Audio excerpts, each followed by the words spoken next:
दोस्तों, स्वागत है आपका हमारे YouTube चैनल में। आइए आज की इस वीडियो में सी टेट यूपी टेट के अंतर्गत मनोविज्ञान और शिक्षण अभिरुचि से जुड़े हुए कुछ महत्वपूर्ण प्रश्नों की एक श्रृंखला प्रस्तुत की जाएगी। और इस प्रश्नों की श्रृंखला का जो पहला प्रश्न है, आइए हम लोग पहला प्रश्न देखते हैं। और हमारा पहला प्रश्न है कि वह अवस्था जब बच्चा तार्किक रूप से घटनाओं व वस्तुओं के विषय में चिंतन प्रारंभ करता है, वह कौन सी अवस्था कही जाती है। जैसा कि आप विकल्प देख रहे हैं, हमारा पहला विकल्प है औपचारिक क्रियात्मक अवस्था, पूर्व संक्रियात्मक अवस्था, संवेदी प्रेरक अवस्था, मूर्त संक्रियात्मक अवस्था। तो इस प्रश्न का उत्तर है मूर्त संक्रियात्मक अवस्था। अर्थात बच्चा जब तार्किक रूप से किसी घटना या किसी वस्तु के बारे में जब चिंतन करना शुरू कर देता है, तब वह मूर्त संक्रियात्मक अवस्था कहलाई जाती है। आइए हम लोग अगला प्रश्न देखते हैं। हमारा अगला प्रश्न है मन का मानचित्रण संबंधित है। विकल्प है साहसिक कार्यों की क्रिया योजना से, बोध बढ़ाने की तकनीक से, मन की क्रियाशीलता पर अनुसंधान से, मन का चित्र बनाने से। तो इस प्रश्न का सही उत्तर है मन की क्रियाशीलता पर अनुसंधान से। ध्यान से देखिएगा, बहुत महत्वपूर्ण प्रश्न है।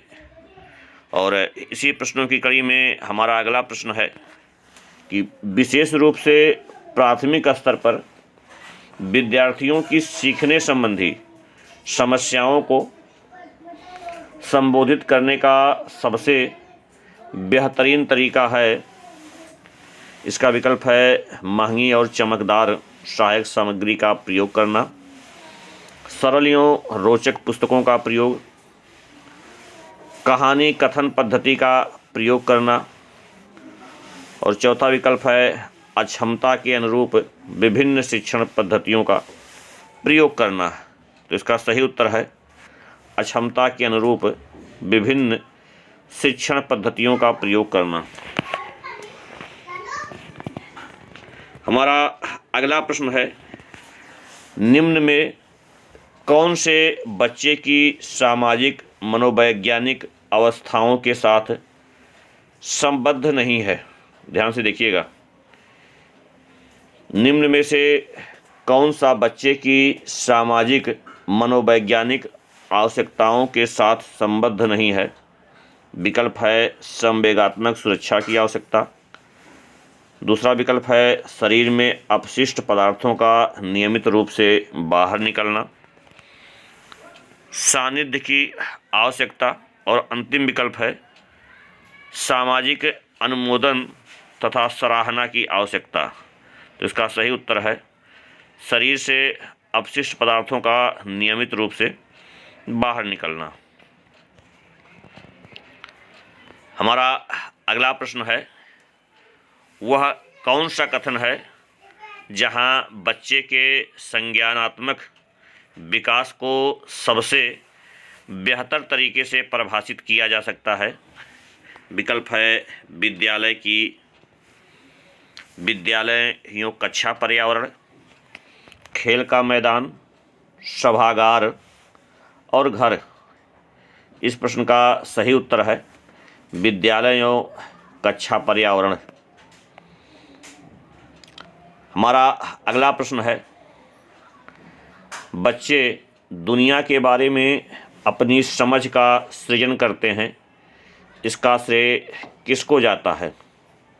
विकल्प है पावलोव, पियाजे, स्किनर, इनमें से कोई नहीं।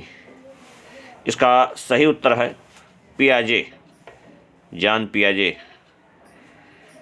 हमारा अगला प्रश्न है शिक्षा के क्षेत्र में पाठ्यक्रम शब्दावली किसकी ओर संकेत करती है।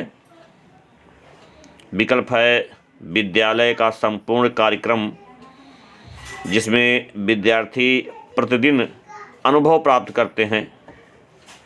दूसरा विकल्प है मूल्यांकन प्रक्रिया। तीसरा है शिक्षण पद्धति यूँ पढ़ाई जाने वाली विषय वस्तु। और चौथा विकल्प है कक्षा में उपयुक्त या कक्षा में प्रयुक्त की जाने वाली पाठ्य सामग्री। तो इसका उत्तर है विद्यालय की संपूर्ण कार्यक्रम, जिसमें विद्यार्थी प्रतिदिन का अनुभव प्राप्त करता है। हमारा अगला प्रश्न है, निम्न में से किसने कहा है कि शिशु अपने तथा अपने संसार के बारे में अधिकांश बातें खेल के माध्यम से सीखता है? विकल्प है क्रो यो क्रो, जॉन डीवी, गेसल, स्ट्रेंग। इसका सही उत्तर है स्ट्रेंग। हमारा अगला प्रश्न है, विकास कभी ना समाप्त होने वाली प्रक्रिया है, यह विचार किससे संबंधित है? विकल्प है निरंतरता का सिद्धांत, अंतः संबंध का सिद्धांत, अंतःक्रिया का सिद्धांत, एकीकरण का सिद्धांत। इसका सही उत्तर है निरंतरता का सिद्धांत। हमारा अगला प्रश्न है, निम्न में से किस अवस्था में बच्चे अपने समवयस्क समूह के सक्रिय सदस्य हो जाते हैं? विकल्प है प्रौढ़ावस्था, किशोरावस्था, बाल्यावस्था और अंतिम विकल्प है पूर्व बाल्यावस्था। इसका सही उत्तर है किशोरावस्था। हमारा अगला प्रश्न है, बच्चे के बौद्धिक विकास की 4 विशिष्ट अवस्थाओं की पहचान की गई है। विकल्प है एरिक्सन द्वारा, पियाजे द्वारा, स्किनर द्वारा, इसमें से कोई नहीं। इसका सही उत्तर है जॉन पियाजे द्वारा। हमारा अगला प्रश्न है, वह स्तर जिसमें बच्चा किसी वस्तु या घटना के बारे में तार्किक रूप से सोचना शुरू करता है, कहा जाता है? संवेदन प्रणोद अवस्था, मूर्त क्रियात्मक अवस्था, पूर्व क्रियात्मक अवस्था, औपचारिक क्रियात्मक अवस्था। इसका सही उत्तर है मूर्त क्रियात्मक अवस्था। हमारा अगला प्रश्न है, विद्यार्थियों को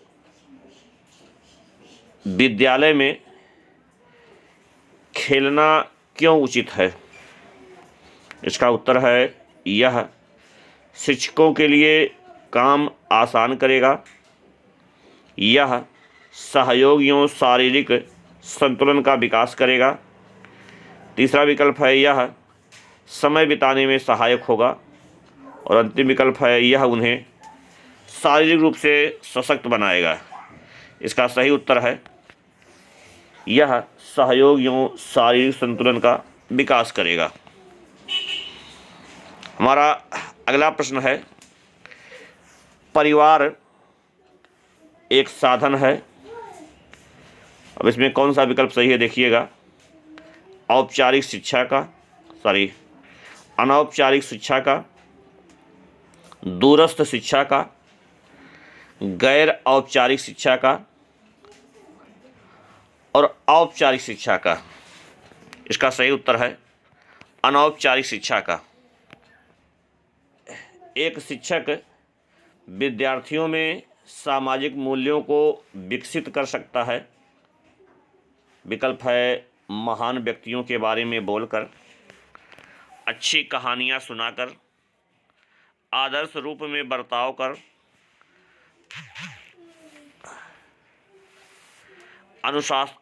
अनुशासन की अनुभूति को विकसित कर। इसका सही उत्तर है आदर्श रूप में बर्ताव कर। तो दोस्तों, इस वीडियो में हम लोगों ने कुल 15 प्रश्न देखे और प्रश्नों का स्तर क्या है, वीडियो आपको कैसा लगा, इस बारे में आप अवश्य कमेंट करें, जिससे हम इन प्रश्नों के क्वालिटी में कुछ सुधार कर सकें। वीडियो देखने के लिए, हमसे जुड़ने के लिए आप सबका बहुत बहुत धन्यवाद।